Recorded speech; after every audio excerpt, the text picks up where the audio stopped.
YouTube, what the crap's going on? HeirofCarthage here. Sorry I've been out for about a week.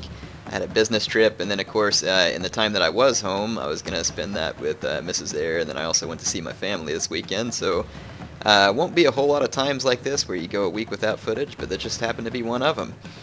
One thing I'd like to announce is that I do have live streaming working on my channel now. I did some tests. I have it working.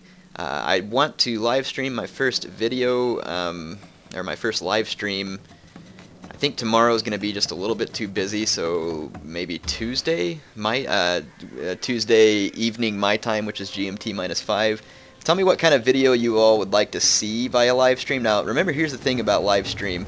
In order to try and make it work as well as possible, I'm only going to stream it in 720.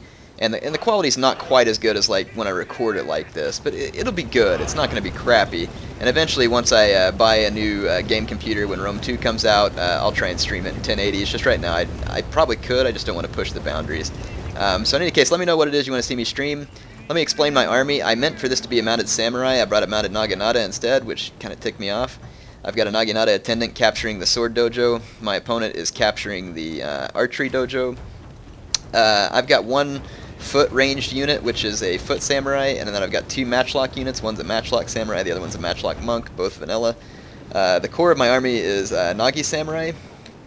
I've got 3 of them, all highly vetted, and the way I like to vet my Nagi samurai is all defense and attack, so usually about level 6. This one's level 7 because I put some other stupid upgrade on it that I shouldn't have. So is that one. And then this one's a lot less vetted. This looks like one that I'm working up to. My infantry, my Nodachi samurai were kind of beat up, so I brought a couple of my katana samurai. Nodachi are nice because they have the bonsai ability, which can help keep you in a fight. Of course, I got Patchy, and then I got my Waka Raider that I was going to use, and I see my opponent shifting over here, and I get in a hurry to shift and meet him. I'm not sure I had to do this, but it's what I chose to do. I dismounted my mounted naginata here. My opponent's bringing over Yari Cav, no doubt to disrupt the cavalry in this unit and to make it unmount. But here's the thing, that Yari Cav can catch my mounted naginata. There's no sense in me running away. His Yari Cav can't kill this mounted naginata while it's dismounted, and so I'll take the shrine, and I'm willing to pay the 480 koku or whatever it costs for this mounted naginata in order to win the shrine. But my opponent is going to do the smart thing here and chase off the horses. That way that unit won't be mobile. And the reason he's chasing off the horses is because he's sporting a Dunderbuss Cav, and I'll show that to you here in a bit. He's got the Nagi attendant there. Let's take a look at the bulk of his army. He's got a 125 range Portuguese Terços. This is a very common unit. They're almost immune to archer fire because of their armor. They're not immune, but highly resistant, and with the 125 range, they can just move forward and shoot. He's got a Yari Eshigaru, some Nodachi samurai that look like, let's see, level 5. So it looks like he's put armor, defense, and attack on those guys. Same thing there. It's an interesting smattering of upgrades. I'm not sure it's what I'd choose for Nodachi samurai, but maybe he just wants them to stay in the fight longer, so he puts some defense and armor. Very well might work, who knows. Daiki samurai with 200 range and good stats, and then the rest of these Nodachi samurai, or this is another Nodachi samurai with the same upgrades, and then this is a katana samurai with the same type of upgrades but different stats because it's a different unit. As far as cavalry, he's got a Yari Cav, one at level 6 and another at level 6. Let's take a look at the upgrades on those. So looks like attack, defense, and charge on them, a little bit of each. And then this is his that's his Dunderbuss Cav, and it is level 9. So it's got increased reload. The range is 75, and it looks like accuracy. I'm not sure what else. He might have increased the range on it. They don't have a very big range. So I want to have a little discussion. You can see that we're kind of setting up here. I'm trying to set up in a better position and trying to pull my Waka Raiders back into the fight. I want to take this opportunity to talk a little bit about mounted gunners and Dunderbuss Cav. Now, I want you all, before I even start this discussion, to know that this is one of my fans, and he told me so, and he was very happy to play in the match, and I was happy to play against him, and he was very polite, too. So I'm going to use this video to show some things I don't like about the game, but by no means do I dislike my opponent. That's not the case at all. And so any opponent who uses mounted gunners or Dunderbuss Cav against me, I don't hate that person. I'm not mad at them. I'm mad at the fact that the game is made this way. And you know what? It's a viable unit. CA put it in the game. It can be used. There's a few interesting things that I just want to bring up while the battle unfolds, and I'll stay zoomed out so you can kind of see the battle unfold. So here's the thing I don't like about mounted gunners and Dunderbuss Cav. It puts a ton of focus on winning a Cav fight, which that's kind of fun, right? It's kind of fun to jockey for position and try and win a Cav fight. So, you know, that's kind of a neat deal, actually. So that's not the part of it I dislike.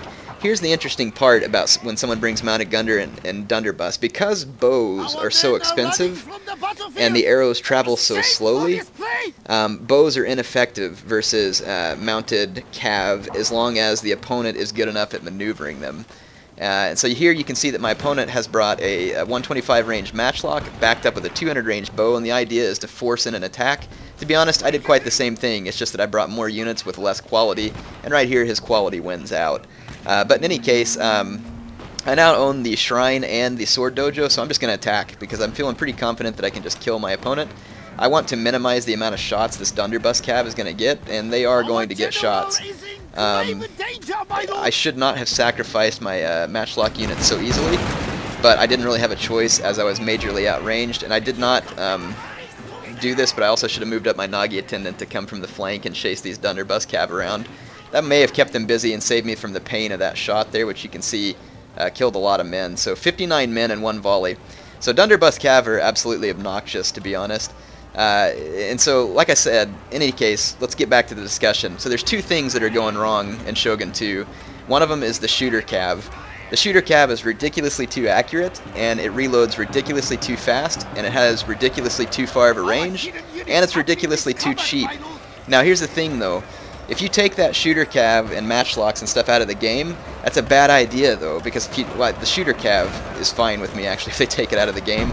But if you take matchlocks and all that stuff out of the game, then you have another problem, and that is that hero units and Naginata units become overpowered because they're so immune to arrows.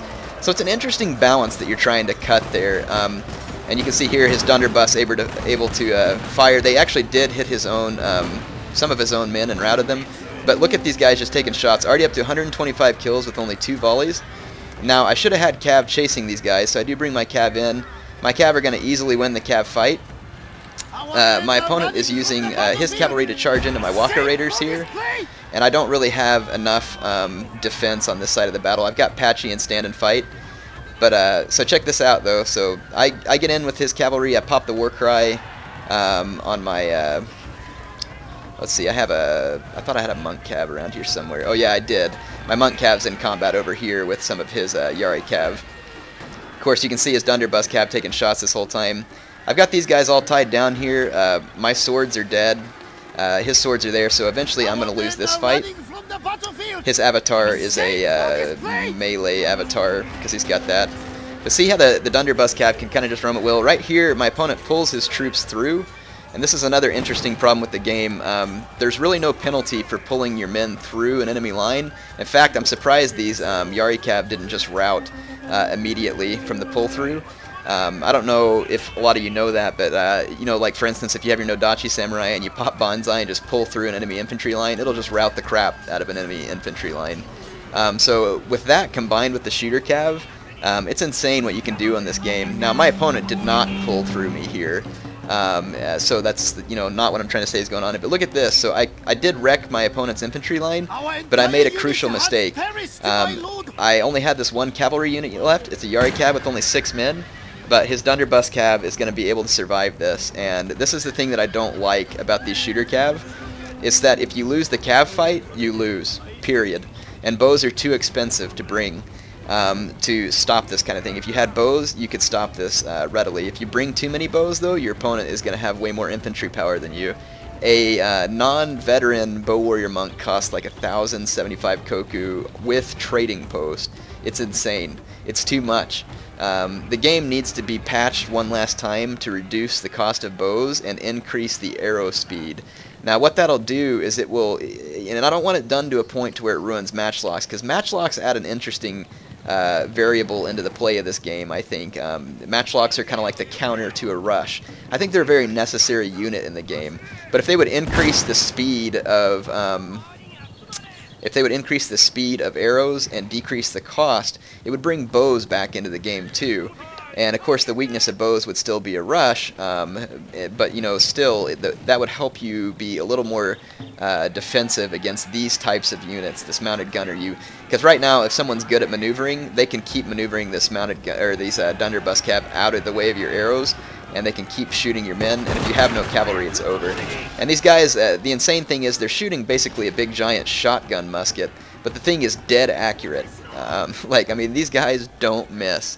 And it's almost like, now of course I understand it's shooting like a whole bunch of different projectiles, so I understand it's not like a single shot musket, but still, like, it's insane. Now, of course these guys do have a weakness, and it's range. The best unit to counter these guys with is a bow cav or a mounted gunner. But the problem is that bow cav, again, the arrows move so slowly that it's really hard to kill these units, and you end up paying more trying to get the bow cav than it costs to get one of these units. These guys are too cheap. They start off at like 700 and something koku cost. That's just way too cheap. For a unit that can shoot, I'm thinking that these guys would be better priced at about 900 koku or almost 1,000 koku. And what that would do is it would make these units still very deadly, and they are deadly. I mean, if you think about any other deadly unit in the game, it costs that much. But it would make them more of a risk. You would have to protect them better, and you would have to focus on them a little more, and it wouldn't make it to where now, and again, my opponent's not doing this, but a lot of people can use mounted gunners even somewhat recklessly, and they'll be able to win the game. So I don't think these units make the game broken. I think what makes the game's not broken. You can still win against these units, but it makes it annoying, because even when you watch tournament play and online play, it's now all focused around mounted gunners and Dunderbuss Cav. Every match pivots on these units. If you go into a match and you do not kill these units and you have no cavalry, it's over. That's it. Done. Game over. Because these guys have so much ammo that they will shoot your entire army to death. So there's a number of ways that I think they could nerf these units, and I think the easiest way would just be to increase the arrow speed on the game, so that whenever you're shooting at them with bow cav or foot archers, that these guys are more likely to get hit. But because of the way mechanics work, it just doesn't work out. Also, they need to decrease the price of archers a little. I mean, I'm not saying a lot to where it just completely counterbalances the game the other direction, but when you're paying almost 1,100 koku for a non-vet bow warrior monk, it's insane. It's just utterly and absolutely insane. Anyway, good game to my opponent. I hope you enjoyed playing me, and I just wanted to have a discussion here. Again, I'm not running my opponent down. I've used Dunderbuss Cav and mounted gunners online. I steer away from it just because I feel so bad using them, but I mean, they're there, and they can be used. And to be honest, if you're playing the game competitively, you should be using these units. So that's just the way it is. So again, not faulting my opponent here, and I hope you enjoyed the game. I was glad to play him, and it's always fun to play fans online. I just wanted to take that opportunity to discuss a little bit about those units and the way I feel about those units. And like I said, the best way to counter these units is with your own mounted gunner. You can counter them with a bow general, which is another way, but then that requires a lot of good micro, because when you bring a bow general, your army has a lot lower morale. So if you're a player like me who's not very micro-intensive, like I can't out-click most people, so that's why I use a leadership gen, because a leadership gen's a little more forgiving for me, keeps my units with high morale and stuff, and allows me to do a little better in the fight whenever I can't out-click someone. Now, a bow gen, though, can easily kill one of those units. The thing is, though, is that, again, arrow speed is slow, and units become almost invulnerable to arrows when they're in the forest. So all someone has to do is get their cav running around, and you won't hardly hit them, and then they can go in a forest and you won't be able to hit them. Just bide their time, wait for your cavalry to be off the field, and then just shoot you to death. So a lot of what you see in tournament play, and tournament play is a little different, but online play too, when people get competitive, they'll bring a horde of cav with mounted gunners, because their only focus is to get you to lose your cav. So if you run into that type of situation, whatever you do, don't rush the cav engagement. I kind of misused my cav here. I should have let my infantry just go ahead and keep punching through, and then just saved my cav so that I would have had some way to counter his own cavalry, and I shouldn't have thrown away my matchlocks so easily. I think that I could have done my rush by just meat shielding with one Nagi unit in loose formation, and his Turcos probably would have only gotten one volley, and then I could have just rushed him.